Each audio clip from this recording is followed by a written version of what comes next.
Hi hello friends, good morning.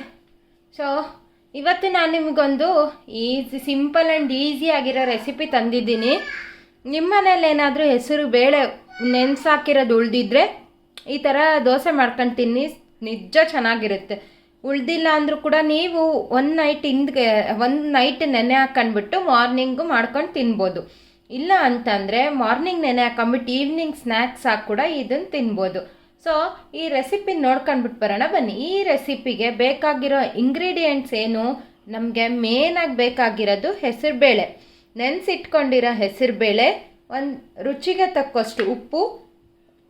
ನೀವು ಚಿಕ್ಕ ಮಕ್ಕಳು ತಿಂತಿದ್ರೆ ಮೆಣಸಿನ್ಕಾಯಿನ ಸ್ವಲ್ಪ ಹಾಕೊಳ್ಳಿ. ಸೊ ನಾನು ಎರಡೇ ಮೆಣಸಿನ್ಕಾಯಿ ಹಾಕಿರೋದು ಇದರಲ್ಲಿ.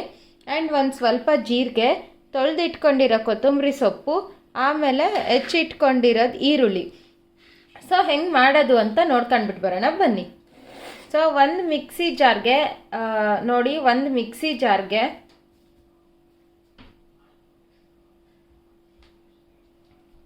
ನೆನೆಸಿಟ್ಕೊಂಡಿರೋ ಹೆಸರುಬೇಳೆ,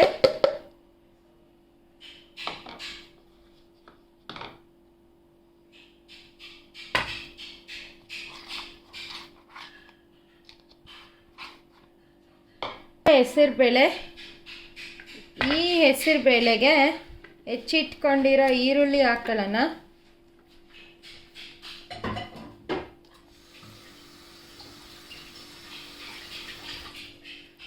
ಖಾರಕ್ಕೆ ಮೆಣಸಿನ್ಕಾಯಿ, ಒಂದು ಸ್ವಲ್ಪ ನೀವು ಉಪ್ಪು ಸಾಲ್ಟ್ನ ಲಾಸ್ಟಿಗೆ ಕೂಡ ಆ್ಯಡ್ ಮಾಡ್ಬೋದು. ಇದರಲ್ಲಿ ಗೊತ್ತಾಗಲ್ಲ ಅಂದರೆ ರುಬ್ಕೊಂಡ್ಮೇಲೂ ಕೂಡ ಆ್ಯಡ್ ಮಾಡ್ಬೋದು. ಸೊ ನಾನು ರುಬ್ಬಿದ ಮೇಲೇ ಇದನ್ನು ಆ್ಯಡ್ ಮಾಡ್ತೀನಿ.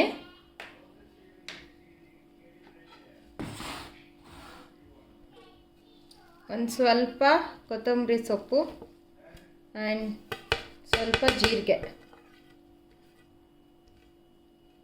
ಇಷ್ಟೇ ಫ್ರೆಂಡ್ಸ್, ಇದಕ್ಕೆ ಇಂಗ್ರೀಡಿಯೆಂಟ್ಸ್ ಏನೂ ಬೇರೆ ಇಲ್ಲ. ನಿಮ್ಮ ಹತ್ರ ಕರಿಬೇವಿದ್ರೆ ನೀವು ಅದನ್ನು ಆ್ಯಡ್ ಮಾಡ್ಕೋಬೋದು. ಸೊ ಇವಾಗ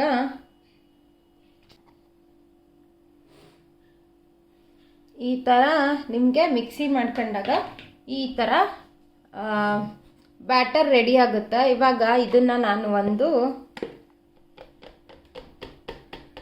ಪಾತ್ರೆಗೆ ಟ್ರಾನ್ಸ್ಫರ್ ಮಾಡ್ಕೊತಿದ್ದೀನಿ. ಸೊ ಇವಾಗ ಇದಕ್ಕೆ ಒಂದು ಸ್ವಲ್ಪ ಉಪ್ಪು ಆ್ಯಡ್ ಮಾಡ್ಕೊಳ್ಳೋಣ. ನಿಮಗೆ ಬೇಕು ಅಂದರೆ ನೀರು ಆ್ಯಡ್ ಮಾಡ್ಕೋಬೋದು, ನಿಮ್ಮ ಕನ್ಸಿಸ್ಟೆನ್ಸಿ ಮೇಲೆ ಡಿಪೆಂಡು.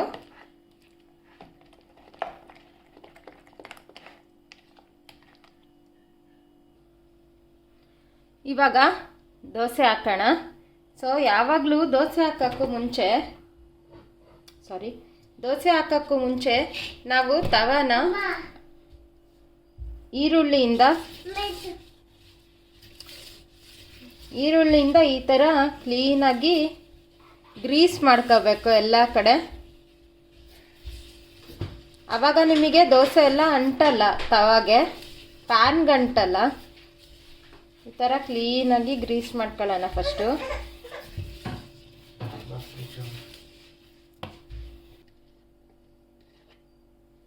ಒಂದು ಸ್ವಲ್ಪ ಹಾಕಿ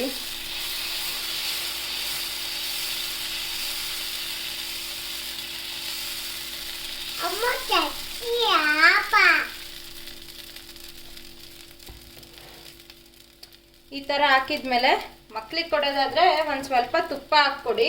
ಸೊ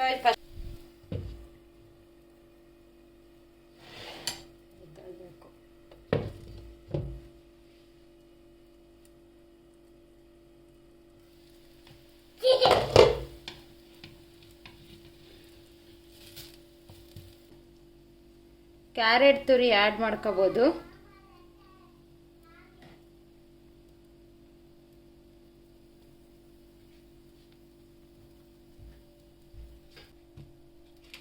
ಒಂದು ಸ್ವಲ್ಪ ಬೆಣ್ಣೆ ಹಾಕೋಣ ಇದಕ್ಕಿವಾಗ.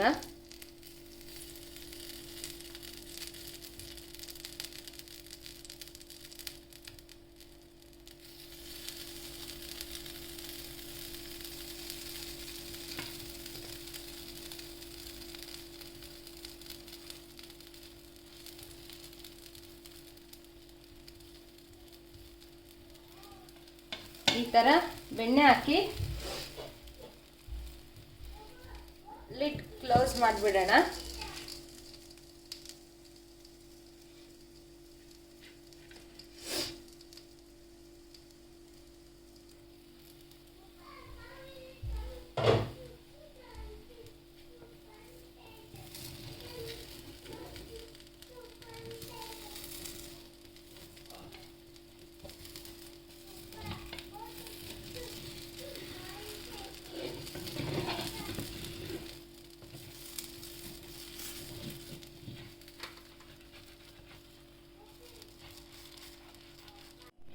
ನೋಡಿ, ಈ ಥರ ದೋಸೆ ಜೊತೆ ಚಟ್ನಿ ತಿಂದರೆ ಸೀರಿಯಸ್ಲಿ ನೀವು ಇನ್ನೂ ತಿನ್ನಬೇಕು ಅಂತ ಅನ್ನಿಸ್ತಿರುತ್ತೆ, ಅಷ್ಟು ಚೆನ್ನಾಗಿರುತ್ತೆ. ಒಂದ್ಸರಿ ಟ್ರೈ ಮಾಡಿ. ಈ ವಿಡಿಯೋ ನಿಮಗೆ ಇಷ್ಟ ಆದರೆ ಪ್ಲೀಸ್ ಲೈಕ್ ಮಾಡಿ, ಶೇರ್ ಮಾಡಿ, ಕಮೆಂಟ್ ಮಾಡಿ. Thanks for watching. ಬಾಯ್.